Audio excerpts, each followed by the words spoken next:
हवा महल की अनसुनी बातें।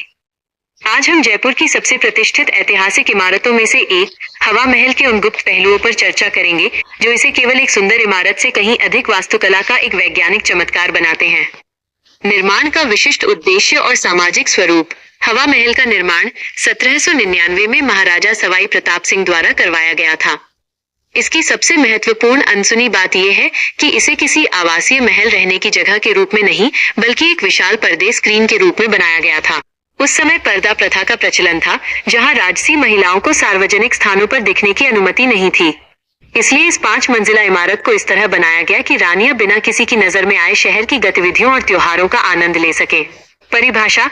पर्दा प्रथा एक सामाजिक परंपरा थी जिसमें महिलाएं खुद को बाहरी पुरुषों की दृष्टि से छिपाकर रखती थीं।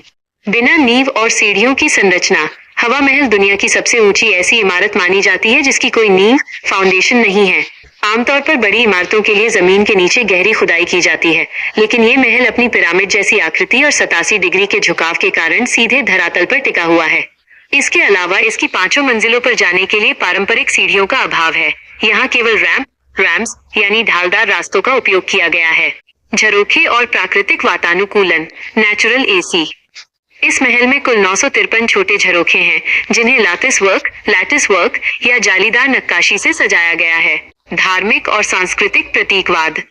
हवा महल की बाहरी आकृति को भगवान कृष्ण के मुकुट, क्राउन के समान बनाया गया है। महाराजा सवाई प्रताप सिंह कृष्ण के अनन्य भक्त थे, इसलिए उन्होंने वास्तुकार लालचंद उस्ता को निर्देशित किया कि महल का ढांचा एक मुकुट जैसा दिखे।